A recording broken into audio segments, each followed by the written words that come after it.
It's May from Markets with May, and we're doing kind of a rehash of Friday's little snafu with my very dear friend, David Knowles, who is the founder of AN Publishing. I'm going to have him do an intro, but what I thought would be really fun, because after the sound quality was not doing what we wanted it to do, he and I started talking about AMC because I always love to get his opinion on how he's thinking about it. And what I thought would be interesting is to hear our conversation about what we think AMC could still do to up its earnings. And I'm going to have him give his intro. But the fact is, there's a lot of stuff in the 10K. There's some stuff that's already been announced on AMC.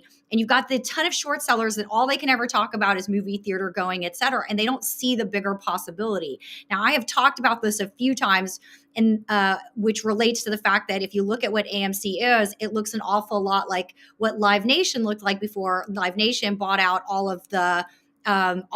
well, they essentially became the only game in town if you're a musician trying to get your distribution out. AMC looks an awful lot like that. And then David on the poor sound quality show that I had some really fascinating comments that I wanted to drill in further with as relates to AMC. So with that, I'm going to introduce him. David, I'm going to take myself off the screen so you can introduce yourself just a touch. Make sure that folks know about how amazing AN Publishing is. Okay. All right, thank you. Hi, my name is David Nole. I'm the founder of digital media startup AM Publishing. Under AM Publishing, we have 5 digital media brands. We have 3 lifestyle brands, that is, and 2 entertainment brands. So I'll briefly go over them. First, we have Man of the Hour, which is a men's lifestyle platform focusing on men 25 to 34 in age. Then we have a woman's lifestyle platform called Somedame, that is French for Woman Rising, right? Focusing on women who want to be leaders in their career fields. But it is also more a generalized women's lifestyle brand as well. Lastly, we have Modern Treatise, which is more of a society publication, which covers both domestic politics and international relations. On the entertainment side, we have Serialized TV, which focuses on just the love of the serialized dramas.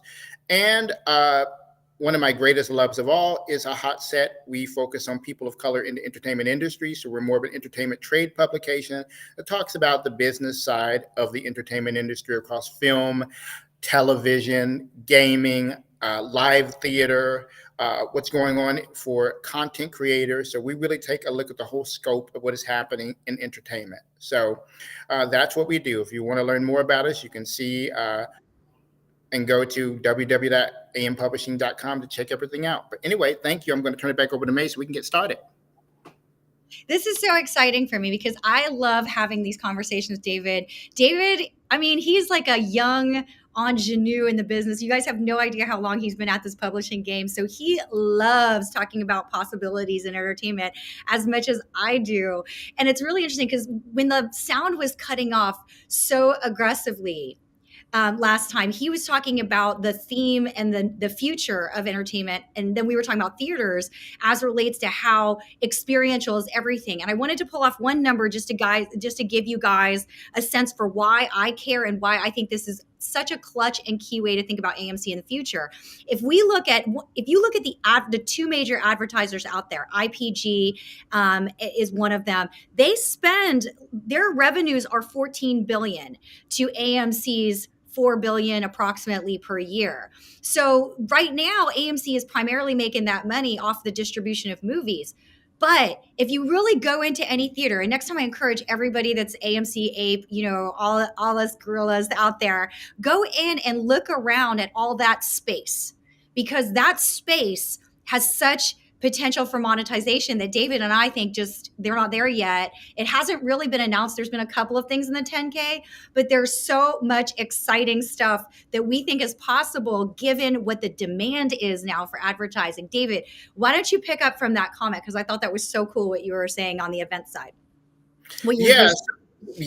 So one of because I've been thinking about this for years. Like I was telling May, way back in 2018, when I had a Movie Pass, wonderful app. I'm glad it came back. But when I had it, it was $9.99 a month, and you could see unlimited movies. I went to 89 movies in a year. That means I went to AMC a lot, right? So I got a chance to see AMC a lot to see what was going on there. And when you go into AMC and you really look around at AMC, right, you just see a lot of empty space. You see a concession stand, right? You see the bathroom, but there's all this big empty space in the middle. And maybe back in the 80s and 90s, they had games because people came there to play video games, but that's just not a thing that people, at least people play video games, but they don't go up to a video game machine and do the things that they used to do in that way anymore. So they have all this space there that you're talking about.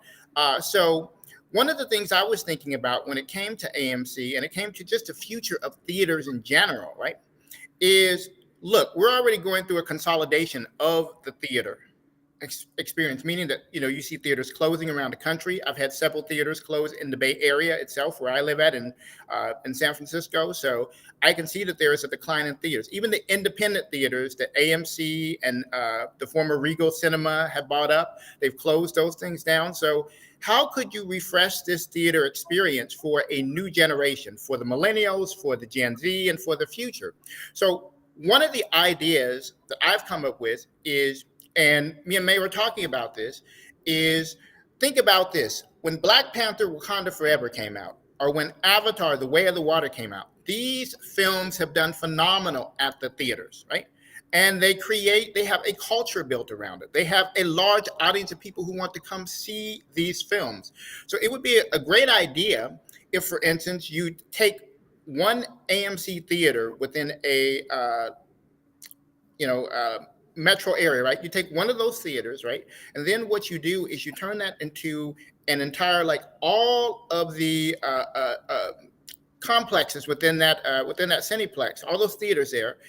All they do is they all show that same movie for the first opening, right? You can do it like an opening week event, right? So maybe the first day, first whole weekend of that opening, Thursday, Friday, Saturday, Sunday, right? That's all they're showing is that same film, and everybody goes there. And outside, when they exit the theater, right, then you have all these sort of vendors set up to sell you all kinds of products, right? So think about this. I want to use the example because, it's very close to me in the sense of using Black Panther Wakanda Forever. Now, my niece, or at least one of my nieces, right? She went to see that with her parents, right? She is a young girl. She's about 11 years old, right? And she wants to be a scientist, right? And imagine if coming out of that theater, having seen Suri be, this awesome lady in that film, she sees a Suri doll there, right? Yeah. So she has access to Suri doll. And, Suri doll, they have her looking like a scientist, and then you can dress her up with, the sort of, outfit, the vibranium outfit that's created. That's something that you could see that a lot of people want to buy. What if you had T-shirts? T-shirts, right? You have T-shirts out there. I think of the original Black Panther, the original Black Panther, the catchphrase was colonizer. Why not have T-shirts out there that people can buy that says colonizer on it, right? Because it's just merch, right? You're selling merchandise. You're selling things. You're thinking about this film in a way like, okay, we know when a person's writing the script, they are thinking about how the audience is going to respond to these words, to this scene, right? From a creative perspective, right? 100%. And so, yeah, you know what I mean? So why not have a bunch of wraparound merchandise right outside the theater when they come out to allow them to be able to further have the experience and obviously to make a lot more money, right?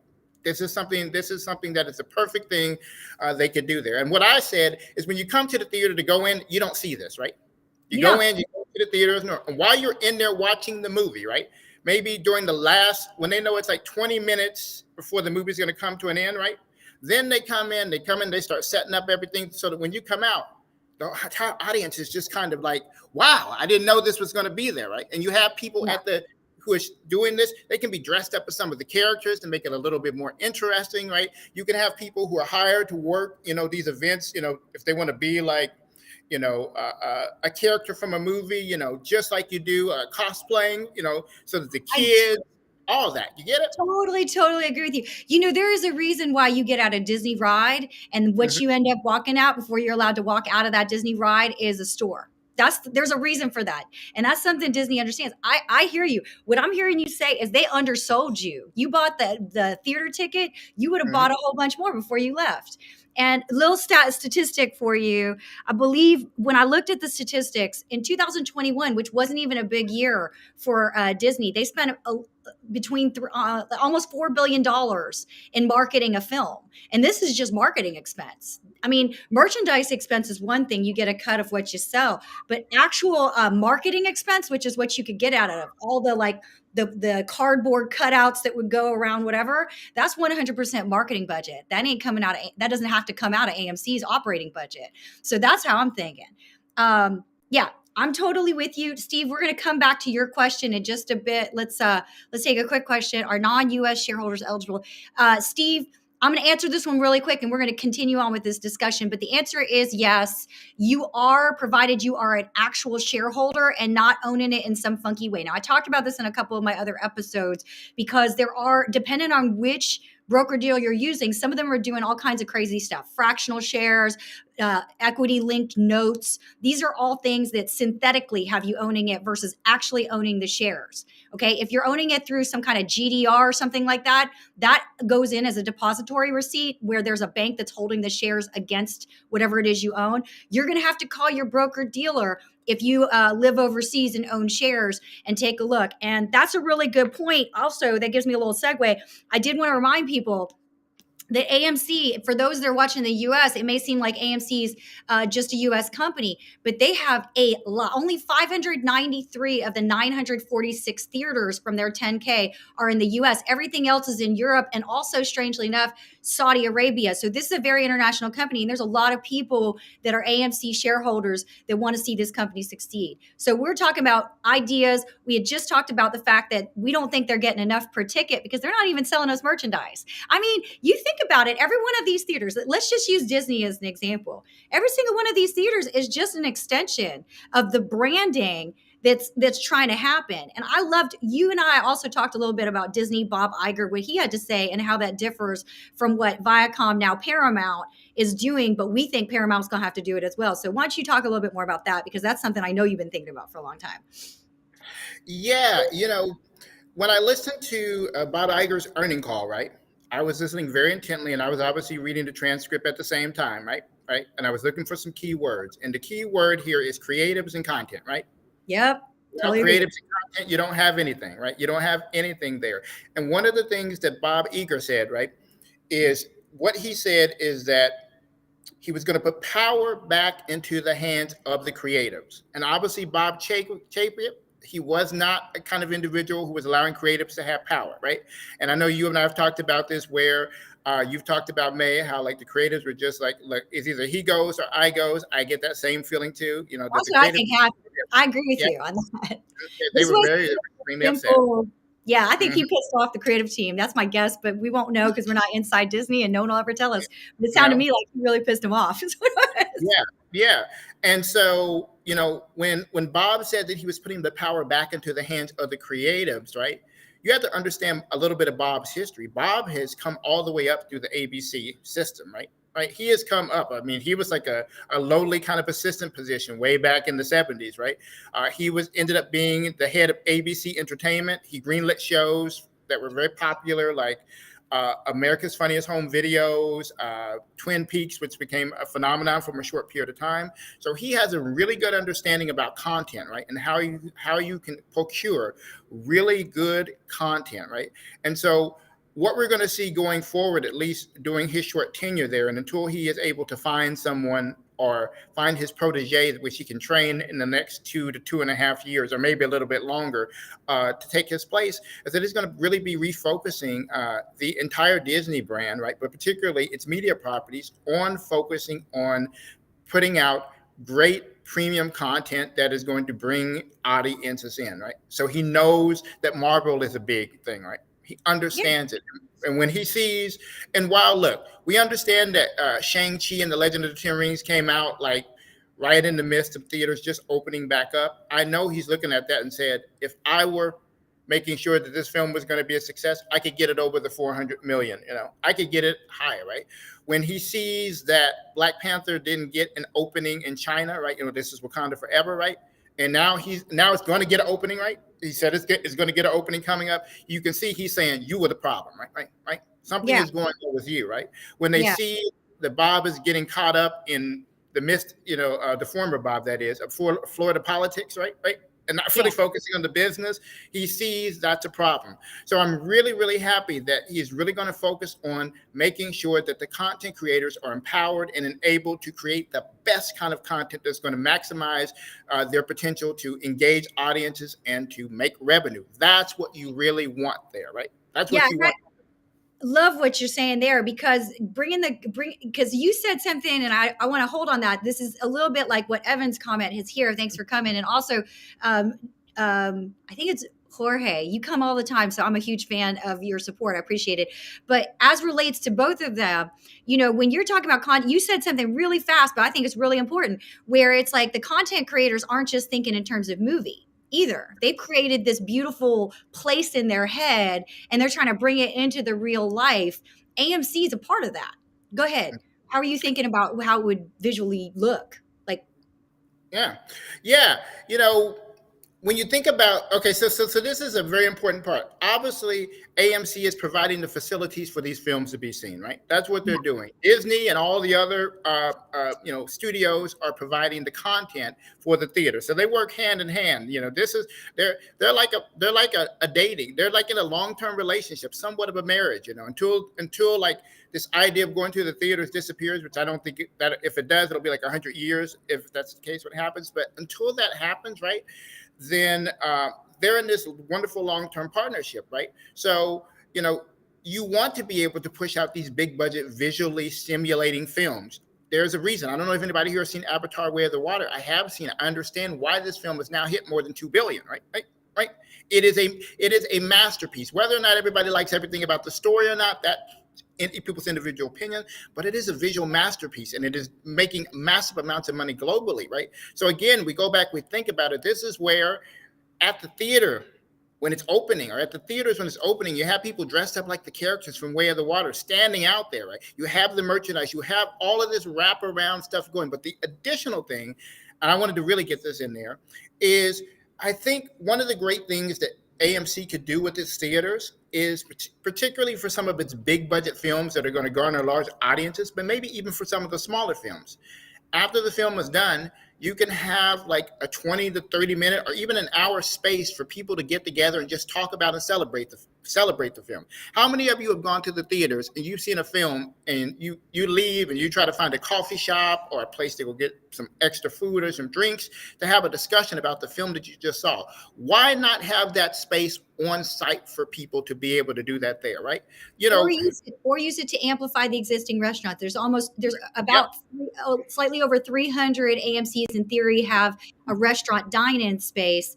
I'm not sure that that's the primary way that people think about going to AMC, but if you turned all Mhm. that space into, another statistic from the 10K is that, you have on any given movie the potential seating inside the theaters of 300 people. That's 300 people foot traffic. Even your average mall doesn't get that on the regular the way that it could. So I Mhm. think you're so right on this. Like, keep going. I didn't mean to interrupt. I just got really Yeah, excited. yes. There's something that they always talk about when you think about websites and news, like how do you keep the users on there, right? How do you keep them on this site, a longer, right? And I think that the good average is between 2 to 3 minutes. If you can keep somebody on there 2 to 3 minutes, then you're doing a good job. So you want to think of the AMC, like how can you keep people in the theater after the film, or even get them to the theater before the film. So, I think we talked about this. We talked about adding a bar, right? Like what we don't need is some old kind of dine-in restaurant that has like some burgers and things like that. That's like, you could get that anywhere, right? What you need is you have to have a nice experience where you may have a bar that sells drinks. And I was making a statement before when we were talking, where I was saying, for maybe a special movie, let's just say it's the Avatar: Way of the Water, you could make this a dating experience where people could buy their tickets online. And when they buy their tickets online, they get one free drink ticket before the movie. Come in early, get one free drink, right? So they don't go in the theater getting drunk and, causing problems, right? You have that. And then if they want to get drinks, or if they want to get their drinks afterwards, they have the ability to engage at getting their drinks afterwards. But then, like I said, at the same time, you have to create a space for the people who are at the theaters to be able to talk about the film, and as many as want to stay. Because trust me, when we get done seeing a film, it's not like we need to rush to go home. We got some time, right? So give them a space to be able to sit there, talk about the film, Get an share. extra 10 bucks out of them, of course. Right? Yeah, That's you've so got to be able to maximize it. The more you keep people there, the more likely they are to be interested in certain things. They're going to be more interested in saying, "Well, I'm a little thirsty. Let me go buy something." Right? Ooh, they got merch here. Let me go pick this up. Right? You want to keep people in that experience. You want to keep that experience going for as long as possible. You want to keep them in that euphoria. Think about the film like agreed. a drug. It's like a drug. Once you get them high, right, because especially if the film was good, you get them high and they're walking out of the theater high. You want to keep them on that high for quite a while, right? So that's how you create this experience everywhere. And something somebody said earlier in the comments, and I actually agree with them. I think they should have merch at all of it, but I do think as a sort of experiment, you start with a few theaters, in the Yeah, country, and just maybe how it 8 to goes. 20 major markets, right? And then you take one of the AMC theaters in that metropolitan area, and you just say, this is going to be the event space for this new film coming out. And for the first weekend of it coming out, that's all that's going to be seen there, because everybody knows when a film like Avatar or Black Panther or numerous other films have lines waiting out the doors. You have to order tickets like sometimes 3 weeks, 4 weeks in advance to get there. So that tells you how popular that film is going to be, right? That if you take that experience and you turn it into an entire event, you hire event promotions people, right?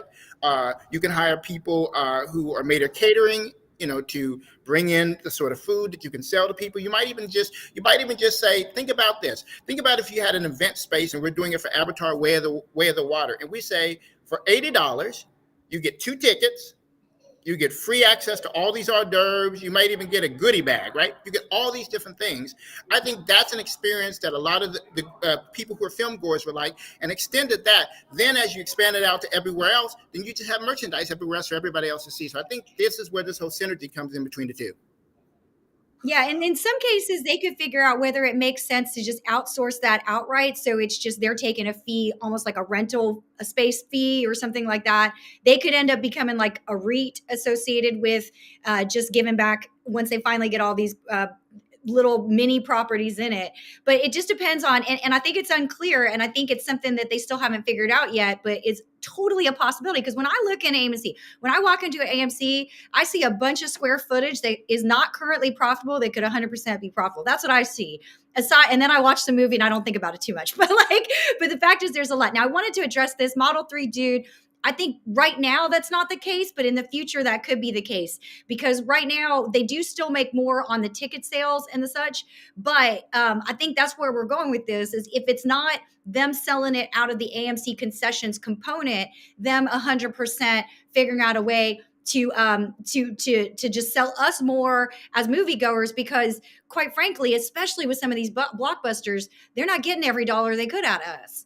And there was another thing you said that I really, now whether they keep the restaurants for themselves or whether they just use it as a way to make AMC theaters even more exciting to go to than just a movie.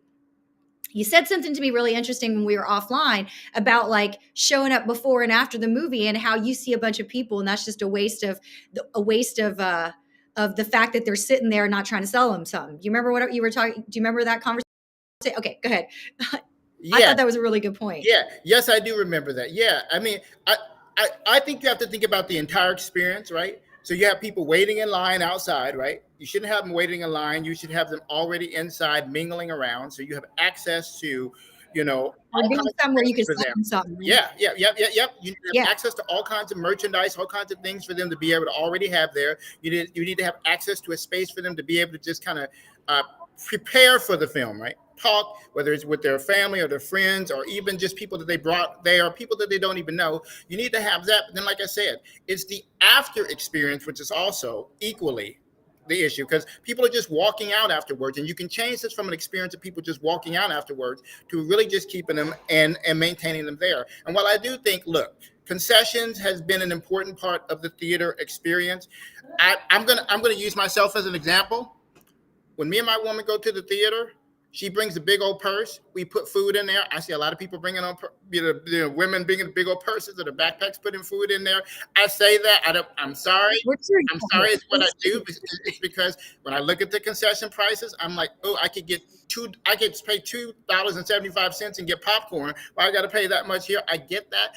I just don't think that the concession part of it is going to be how they should be looking toward the future. Because if you're relying on that and then theaters continue to close, or people become more and more acclimated towards streaming, and then they only come out to theaters for like certain kinds of films, you're not going to be able to rely on the concessions for that long. So you're going to have to really be thinking forward about how to create a new and exciting theater experience. And that's where I think the theater industry has gone wrong, is that they've maintained the same model for the last like 60, 70 years, and they need to update that.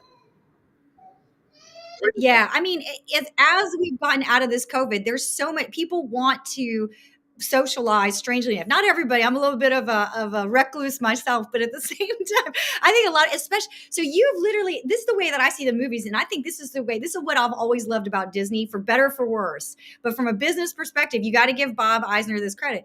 Bob Iger this credit. Sorry, I'm combining Michael Eisner and Bob Iger, but you got to give him credit because he's never been confused that a movie is a 1.5 hour advertisement. Right. So, like, you sat there for an hour and a half listening to whatever it was that they advertised to you. You believe in the story. You're excited. You enjoyed the movie. Now what? You go home? What a wasted opportunity. But AMC has such possibility. I think that there's probably a lot of R&D they could do to figure it out. But I'm really excited for them to do it. And I think they got the right guy in the seat to try to start considering that in a more scalable way. Right? That's what we're talking Yeah. about here. Yes, in a more scalable way. Because I think what the pandemic did, on one hand, is it completely acclimated millions of people, in this case, hundreds of millions of people, to just sitting at home and watching stuff on a streaming platform. And even as we started to open back up, we're having this debate over whether people should be working from home or whether they should have a hybrid version or whether you should be in office, right? But even when people started to go back to the theaters, they were only going back for select films, right? That's what they were doing. They were being very, very strategic in what films they were going to pay for, right? And that is, they're going to pay for that big budget Marvel film. They might go pay for that, DC film, right? They might go pay for, the latest film by Tom Cruise, right? They're going to go pay for that, right? Those are the things they're being selective about. The problem, and as we talked about, I think we were talking about this. Yeah, we talked about this when it came to Paramount. Is Top Gun reboot was like, or at least the Top Gun reboot or its second part 2, right? That was the biggest thing for Paramount, right? In terms of theater, right? That was their marquee, film of the year, and there's no way that one film is going to finance all of Paramount, right? There's no way you're going to be able to fund all your other creative projects off of that, right? And so we were talking about how insidious it was to really, hear folks at, Paramount talking about, film funding the other side of entertainment. It's just not the way it works. It usually works the other way around. It's usually you're making your money off of your linear TV, your cable TV programming. That's how you're making your money there. And then that is funding the other stuff, largely through advertising, right? So, we constantly have to think about, and I think that every 20 so years, you're going to need to start thinking about how to reinvent the wheel, right? You can't just get stuck. And I think this is what I think, and I say this all the time. You look at the 20th century, right? Things move very slowly, right? Advancements was like every 10 years, right? That's how the market worked. That's how, the corporations worked. And that's how the CEOs thought. But in the age of tech, 5 years from now, right? Something's old news, right? Something else is new, right? And so they're not going to be able to move at that kind of speed per se. But I think that if every 20 years you're kind of catching up with where the world is today, I think that's a great thing. I mean, on top of that, I don't think the idea of being able to rent the movie, right, and watch it as a standalone thing is a bad idea. I just don't think that you should.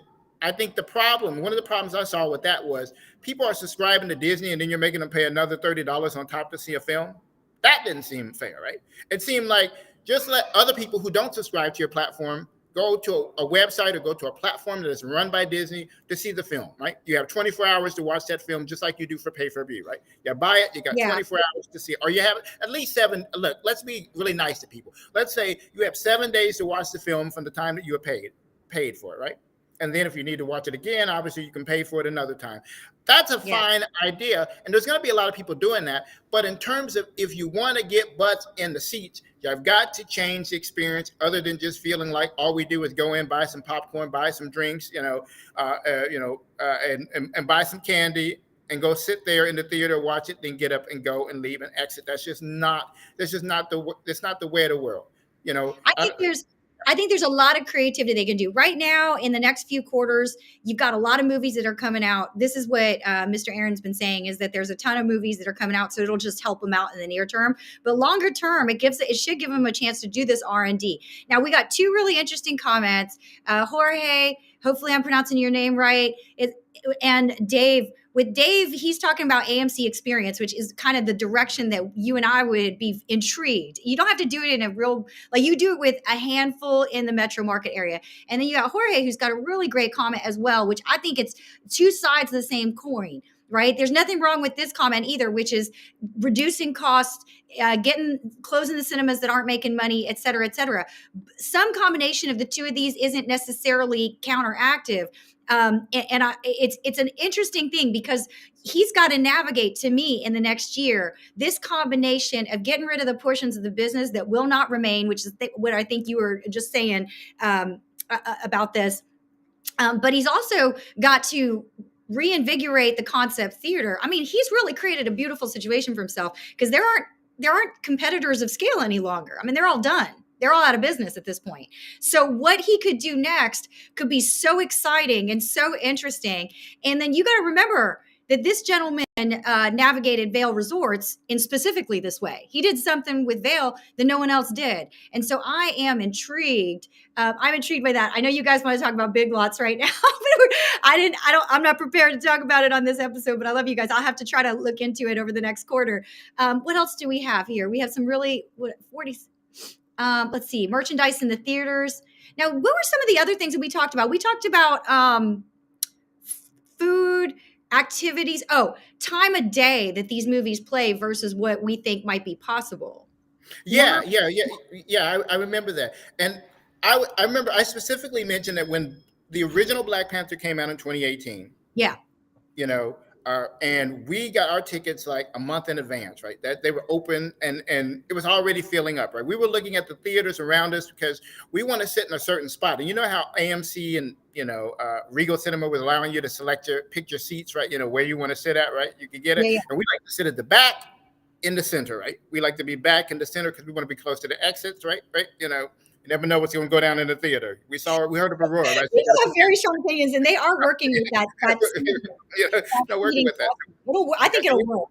Yeah. So you know where to sit, and you were like, okay, so, but they were having midnight showings of that film, right? So I was like, I didn't know they were showing it at midnight, and then they were actually having 2 a.m. showings of the film out here in the Bay Area.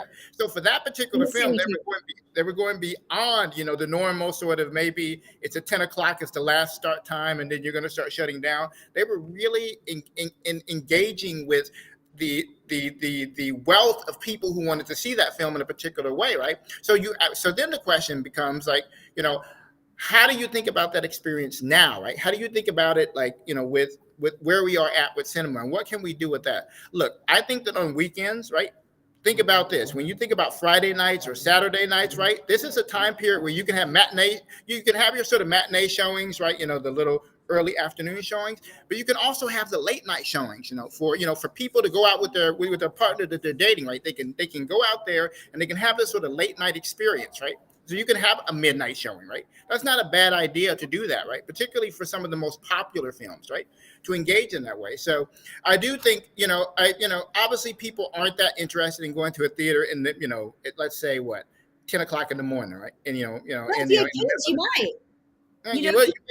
Maybe for certain films, I would say maybe for certain films, they might decide to do it. But I think, look, if you're thinking about a Monday through Friday work week, right? You think somebody's going to really be maybe that's fair. Monday through Friday, you're not going to get that, but on the weekends, for sure, 10 o'clock. Sure, so you could. So there's the possibility to start earlier on the weekends to get people there on the weekends. But when you think about doing the week, maybe the only people going there like those retired executives, right? Who go with their wives to see the small indie films that get nominated for Academy Awards. Those people are likely to go. And, whenever you want to see those films here, we end up going to those theaters, and it's like the 65 plus age folks. You want to see the film about the British woman in the 18th century who wanted to be a book writer, but her husband had to pretend to be her, right? Because they wouldn't let the woman do it. That's the kind of crowd, they're going to see that kind of movie at one of those sort of smaller theaters. with one of the other commenters, and I agree with you too, May. I do think that they need to consolidate, the theaters, and Yeah. also if you consolidate the theaters, there's a way in which you make, you know, it more like desirable, right? Because people are trying to get tickets, right? And then they're booking in advance, Everybody's they're booking in advance, and then the theater itself can say, well, we're just going to expand the amount of times we show this film within the day, right? To make sure that we get people in. And especially when we're talking about, maybe for, your average indie film, you're not going to do that, but whatever the next major Marvel film that comes out, you think about how they would be able to do that with that, right? And they might say, this film is so popular, we're going to start showing it at 9 a.m. in the morning, right? You want to get your 9 a.m. tickets on Saturday, right? You come in at 9 a.m., all the way up to 2 a.m. in the morning, right? Last time we'll be starting to let people in. So there is a possibility of doing that. So I do think that on a Friday night and a Saturday, all day, all into the night, those are the best 2 days to really expand people's ability to be, at the theater. And like I said, once you include a little bit of alcohol in there, right? They do have alcohol in about half their stores. They do have alcohol sales. Yeah. I wanted to mention this, Jesse. You may have missed the earlier part of this, but our point is that they're not the fact that they're only selling these things is underselling the person coming out, because especially for the Disney movies, there's any number of things you could sell someone that Disney, quite frankly, sells. Now, Disney, by the way, is shutting down some of its Disney stores. So there's every reason why this could be an extension.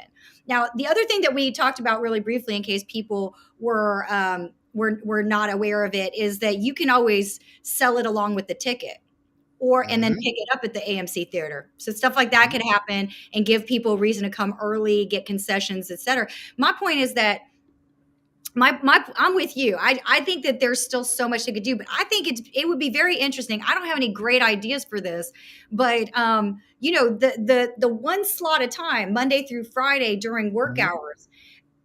I think what he had wanted to do was he had partnered with Zoom to do the conference business. And the conference business before 2019 was crazy profitable. I mean, people were selling. I mean, it's even hard, like, to describe how much people sell a conference business for several $1 million easily with just X number of people as a part of your distribution. Now, AMC's got email addresses and customer data on far more than your average conference. So it is actually kind of interesting what possibilities are there given online conferencing. I'm not sure, though. I don't know where they'll go with that, and I don't know that they're necessarily set up for the conference business the right way. What other thoughts might you have on that? If you don't have any, I don't want to put you on the spot. I just think that the way that you're thinking, right. You know what? I'm glad you asked it, because that's something I thought about a long time ago too. Like, I look at some of these theaters and I'm like, I know you're just not going to be around. I'll give you an example. There was a theater in Berkeley where I went to undergrad at, but there was a theater there, and it was called the California Theater, right? It was an independent theater. It was bought up, I believe it was bought up by either Regal or AMC at the time, right? One of the two. But I was like, whenever I go to this theater to see a movie, because it was mostly indie films, right? It wasn't like any of the big films, right? I was like, it had 3 screens, right? One big screen, 2 upstairs that were smaller. Yeah. I'm like, you barely get like 20 people at the best sitting in there, right? So wouldn't it be really good if they took this theater, which only opens in the evening, right? Because it only opened in the evening, right? So it was like, around maybe, 6 or 7. Wouldn't this be a great space for them to be able to use it for the university to have different kinds of events there, right? Because they could, partner with the university, they could make money, or this is the Bay Area, it's tech, right? To have little conferences within the, right? In your area, there's tons of use for that kind of space. Tons of use for that kind of. Yep. Could you use it for all kinds of, do you want does the local people want to have like a little kids event, right, going on there? What are different spaces? So I don't think that there's not a possibility to do that, right? But I don't think you can do it with their sort of like, regular theaters, because generally the regular theaters are open, unless they're just going to say, we're not going to open the theaters until 6 p.m. or 7 p.m. at night, right? It's tough. It's interesting because they do have a business that specifically does the things that you described. It's just not a very big part of their business at this point. Yeah. I don't know what the executives that are in charge of that are thinking to do, but if they could figure out a way to monetize 10 a.m. to 4 p.m., let's call it better, it would be unbelievable. I also think, though, kids get out of school, what, around 4 or 5 o'clock? I don't know. I don't have kids, but like, About 2:33. That's usually what oh, it is. oh no, Asian person, right? Asian kids are not allowed to finish. Your kids are gonna be lost at school like till 5 p.m. They're gonna be like, "Where you at?" I mean, there's ways I think that they could figure out partnerships, because I don't, it'll be Hmm. interesting to see if, and this is a good business idea for anybody that's viewing, if you could figure out how to monetize that space on behalf of AMC between that 2 to 5 o'clock when people pick their kids up. I'm sure that there's something that Mr. Aaron would want to hear, because all that stuff is for sure not being monetized to its max. I mean, for me, when I look at AMC, I see it as a big, gigantic piece of real estate that's underutilized, but has Hmm. such potential because it has been designed and people have already been conditioned to go to it for entertainment. Let's see. We've got some comments here. Ice cream, cool screen name, by the way. They need the right partner. They could locate, deliver, and supplies instrument. Yeah, I think you're right. That's true. Definitely on the last conference call, they talked about the fact that the cost of stuff in general was higher, and so their operating margins off of concessions wasn't where it needs to be. And we know that food prices are going up. That's part of the reason why I like these ideas of other stuff, because the fact is, you got me. You don't have to sell me a box of popcorn with the movie stuff on it, because there's any number of other things that you could probably sell me if you wanted to. Hmm. Um, let's see what we got here. People in states have sold. I know that's the unfortunate thing. We'll see what COVID does, but I think a lot of the given what the foot traffic we're seeing post COVID Model 3, dude. I don't want to discount what you're saying. Hmm. Those things are all changing, because we're definitely seeing experiential go up. That's where the Hmm. ad dollars are going towards, and that's where everybody's putting the money in, and that's clear as day. If you look at the two big advertisers that are public, Interpublic Group, and for whatever reason I can't think of the other one, Omicron. I always say it Omnicom, right? I always say it wrong. Hmm. The two big ad companies, they're all showing that most of their revenue is coming from experiential, of which experiential is about physically going to a spot and experiencing it. And that's, I mean, what else is AMC if it's not that? And so, just so you know, what I'm saying is that the budget is going away from, strangely enough, this quarter, digital, which is online advertising. It is going away from broadcast commercials, and it is going toward the sweet spot of what AMC could do with just a little bit of transformation, is what we're talking about here. Um, you're totally right, Stevie. Yes, AMC has better seating. That's correct. It does. And that's why Hmm. I thought the Zoom announcement was so interesting that they had on the last conference call. Where they're going to go with it is really fantastic. We don't know yet, but certainly for cities like New York, it's a little bit of a weird animal. And because the times that people watch movies are a little different. But for cities like for example, I did a conference in Austin, Texas, and they were out of space. And there's no reason why an AMC wouldn't have been, especially it was an NFT conference. There's zero reason why the AMC shouldn't have been crowded as heck. Um, you're right. We should see this Model 3 dude. We should see him negotiate stronger, and hopefully that'll show up in the numbers. Now, look, I'm not saying that, and this is just in case we're clear, I'm not saying that this will show up in this next immediate quarter. We're just bouncing ideas because I'm tired of the shorts only talking about theater seats as if that's the only thing the AMC has. That's the only card AMC has to play. It is not. Okay, is what I'm saying. Let's see. I'm in Canada. Kevin W, thank you for watching. Does a lot of matinees during certain days. Not sure if AMC does the same to utilize midday. I don't know, Kevin. I think that what we've seen, and I would love, if somebody gets this to Mr. Aaron, I would love in the 10K that comes out next. I don't know if he's Hmm. already planning on it, because I'm more than sure he has the data. I would love to see the data. I think that would allow, the apes in the AMC community is very active. Let's just call it what it is. I would love to see him get the community involved in trying to outsource just that sort of piece of it, which is just knowing when does he need people to rent that space, and for what purpose would it be interesting to do so. I love that you brought that up, and I agree with you on that. Yeah, we're going to see a lot of these new movies come out. That's right, Gus. There's a ton of movies that were produced in the last six. So that's what a lot of people, and you're right, a lot of people don't understand that during the COVID period, there were a lot of movies that didn't get produced. And then last year, they got produced. And then it's about this year, putting them on the big screen and doing whatever it is. Now, one thing that comes up from time to time, I got mixed feelings about this. And I think you go both ways whenever I talk to you. Sometimes you talk in one direction, somebody like, you got movie production that is no longer these big film productions. Do you see Mhm. them wanting to show in an AMC or in a theater, or do you see them only ever sticking to the television? And I guess in some ways you had said something about formats and stuff that I think Mhm. is probably good for people to understand. Go ahead, David. Sorry. Yeah, yeah. So, uh, you know, there have been time periods, by the way, in the past where they would do these big events and they would air like the pilot episode of a TV show in a theater, right? Right. They've done it in Los Angeles a lot, right? They would make a big event, right? For people to come out and see it because of who was attached to the series, the theme of the idea, and they use that as a way to promote and sell the series to the general public because you can put that out there in all the trades and everybody can see this glamorous event, and then you might want to tune in and watch the show when it actually physically comes out, on a network channel, right? So yes, I do think that people would come to the theaters to see a certain TV series, right? Right.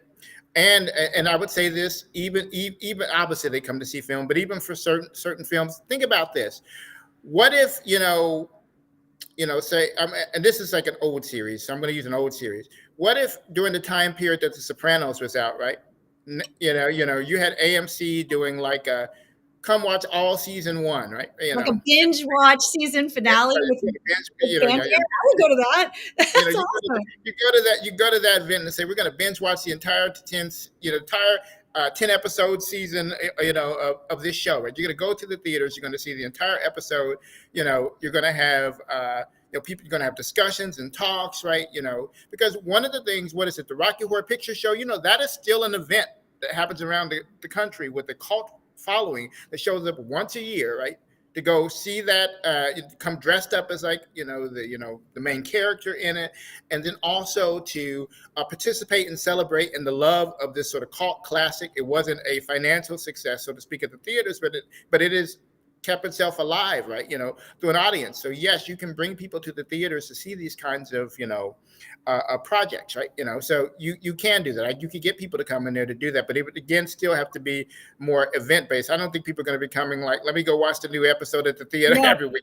But No, and they're not James Vigo has a good point here. Yeah, they have done this in the past. It's yeah. whether they want to do it in a really fun way. I mean, people are thinking about creative things to do. You think like here in New York, and I believe it's true of other big cities, there's Mm-hmm. all these pop-ups that are happening all Mm-hmm. over the place. If you can actually create areas of AMC that are ideal for these types of pop-ups, there's no reason why AMC isn't just a rental space. And the pop-up, the economics on a pop-up are pretty darn good relative to the economics on even selling seats. So that's Mm-hmm. how, like, one of the ways that I may differ from others, maybe I don't, I wouldn't necessarily say anything, is again, I just think of the theater, that whole box, as one big piece of real estate. How do I optimize the real estate price that I'm gonna get for it? That's all I think about. The movie's one piece of it, but what about the aisles? What about everything else?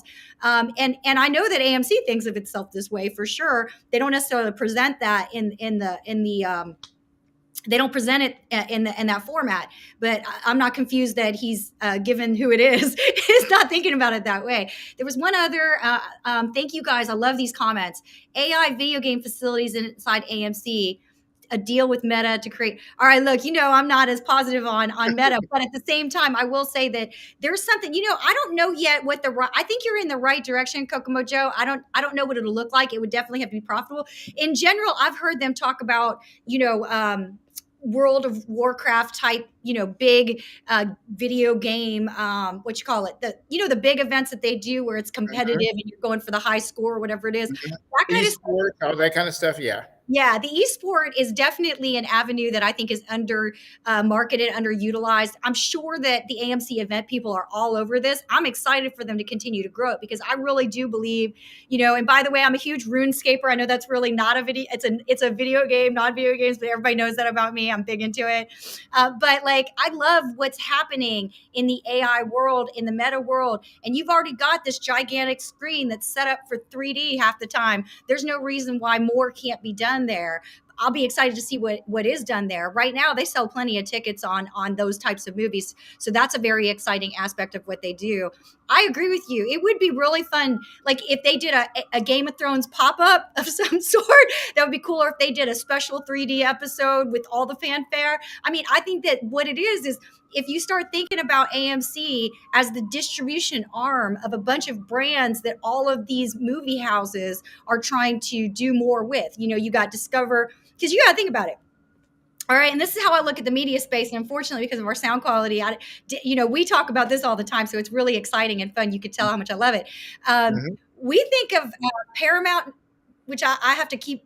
It's hard for me not to call it Viacom. It's Paramount now. Paramount, Disney, Discover, HBO, which is going to rebrand itself because let's face it, the HBO side is way cooler than the Discovery Mhm. side. We think of them as a bunch of content creators, right? They're no different from Mr. Beast, except they got a bigger budget and they've been doing it longer and Mhm. questionably better. Questionably better. They're no different from Mr. Beast, and they got plenty of content creation. Their distribution leaves a lot to be desired. Okay, a lot Mhm. to be desired. Now, Netflix has got distribution for sure. Everybody's trying to at least get to Netflix's distribution. And Disney, people just ignore as having distribution. But what do you think those theme parks and cruise lines are if it's not distribution? Now you Mhm. got AMC, which is pure play distribution. And I'd like to see them do more with it. That's how I'm thinking about it. Hopefully, they're just a pure play distribution of media content. And media content can be the exciting creative stuff that we've just talked about, or it can be these things like AMC University. It can be absolutely partnership with, whatever school you think wants to do whatever. All of that is actually media content. You think about YouTube, you think about that's media content. And I think for the first time in a very long time, people are going to have to start thinking about the media space, not the first time, long time in fairness, but you have to think about the media space as all of media. And that's what I love about David, because I love having these conversations with him. Mhm. I don't know. You got any creative thoughts? Let's see what time we're at. I want to make sure. Okay, we got 7 more minutes. Y'all put your questions in. What do we got here? I know Model 3 Dude is keeping us on her toes. AA needs to hold video's feet to fire with not pushing films to video. You're right on this. At the same time, what we're saying, and David, correct me if I'm wrong and add a little bit Mhm. to it. I think the problem isn't that they're trying to, push it to video. I think the problem is they're not doing enough with what they could do. I think that's what we're talking about with being more creative with your distribution. Go ahead, David, because I think Yeah, what? yeah, yeah. I have to agree with that. Right. Yeah. All they're doing right now is thinking, how many days should it be in the theater before we, put it on a streaming platform, right? Whether it's one that they're going to license it out to, or whether it's, a streaming platform that is owned by, say, Disney, or that is owned by Paramount, right? That's exactly what they're thinking about right now. How long should it be in the theater? Because sometimes the creatives complain and say, well, it didn't make enough money because, 2 weeks after it was out, right? You switched it over to the big, you switched it over from the theater to the streaming platform, and that takes away from my earning potential, all this kind of stuff. So you see that going there. Yeah, I think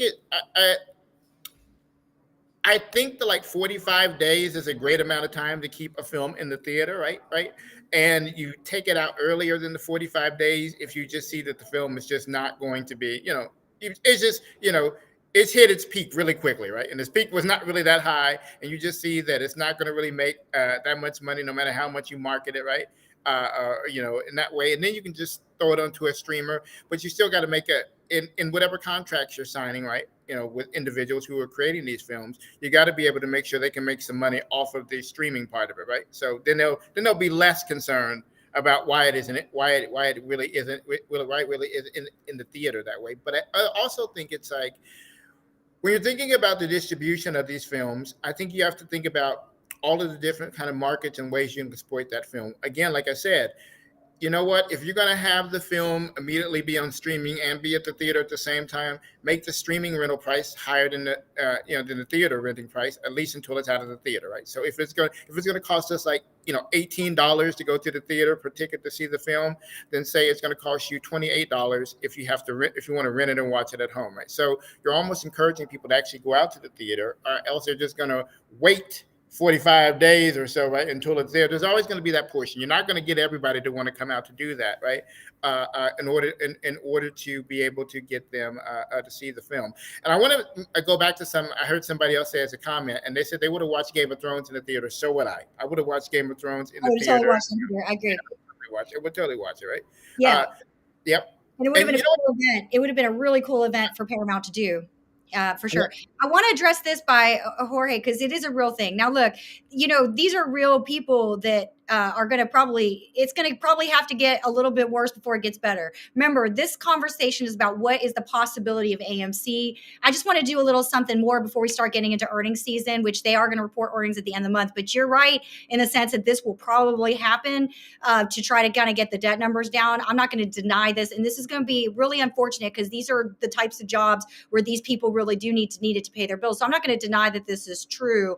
Nonetheless, that's why I think these ideas of how you get AMC on the other side of it are so important, because I really do believe, look, the crazy thing about AMC is where they're located. Not everybody can drive to a Disney World because their kids want to see something really exciting or have a little bit of a more magical event. That's the beautiful thing.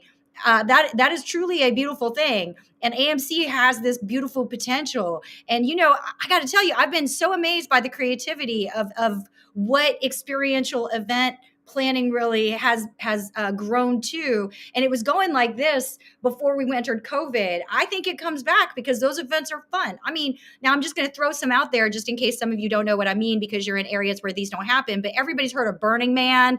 Everybody's heard of Coachella, things like that. Those are actual companies. Now, they don't make real cash money in some ways, but they kind of do. Daybreakers is a number. People want to connect with others around the things they love.